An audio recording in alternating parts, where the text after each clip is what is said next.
संगमनेर शहरामध्ये हॉटेल फोडून दारूच्या बाटल्यांसह रोख रक्कम लंपास केली।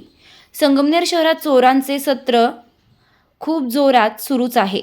चोरांनी आता तर हॉटेल, बियर बार, परमिट रूमकडे वळले असून संगमनेर शहर पोलिसांच्या हद्दीत असलेल्या गुंजाळवाडी शिवारात संस्कृती हॉटेल या ठिकाणी ही घटना घडली आहे। सदर हॉटेल फोडून चोरट्यांनी दारूच्या बाटल्यांसह रोख रक्कम सुद्धा लंपास केली आहे।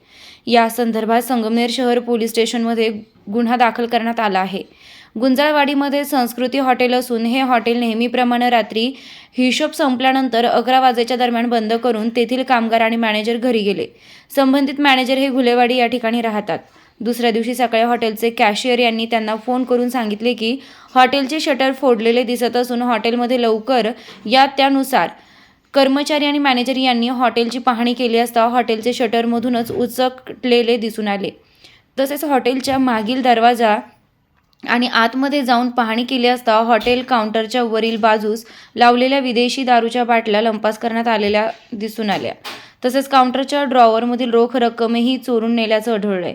1330 रुपयांची विदेशी दारूच्या बाटल्या आणि 1,40,000 रुपये अशी रोख रक्कम एकूण 1,53,330 रुपयांचा मुद्देमाल चोरट्यांनी चोरून नेलाय। या संदर्भात संगमनेर शहर पोलिसांनी गुन्हा दाखल केला आहे। शेरणी न्यूज संगमनेर, संपादिका कृष्णा अजितकुमार सारडा।